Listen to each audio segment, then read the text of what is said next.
வாங்க இன்றைக்கி நம்ம கல்யாண வீட்டு ஸ்டைலில் மொச்சக்கொட்டை குழம்பு வைக்கலாம். அதுக்கு மொச்சக்கொட்டை 1 டம்ளர், 1/4 டம்ளர் தட்டைப்பயிறு நைட்டே ஊற வச்சுக்கணும். அதை குக்கரில் 3 விசில் வேக வச்சு எடுத்து வச்சுக்கணும்.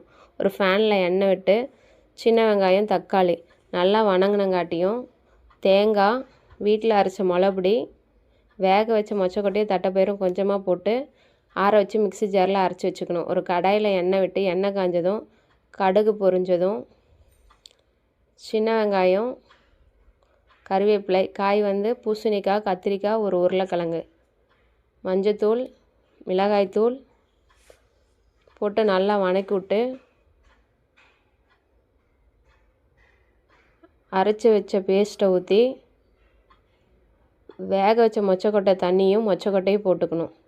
உப்பு போட்டு ஒரு 1/4 மணி நேரம் காய் வெந்ததும் புளி ஊற்றி ஒரு 5 நிமிஷம் வேக வைக்கணும். வெந்ததும் நாட்டு சக்கரை போட்டு கொத்தமல்லி தழை போட்டு இறக்குனா மொச்சக்கொட்டை குழம்பு ரெடி ஃப்ரெண்ட்ஸ்.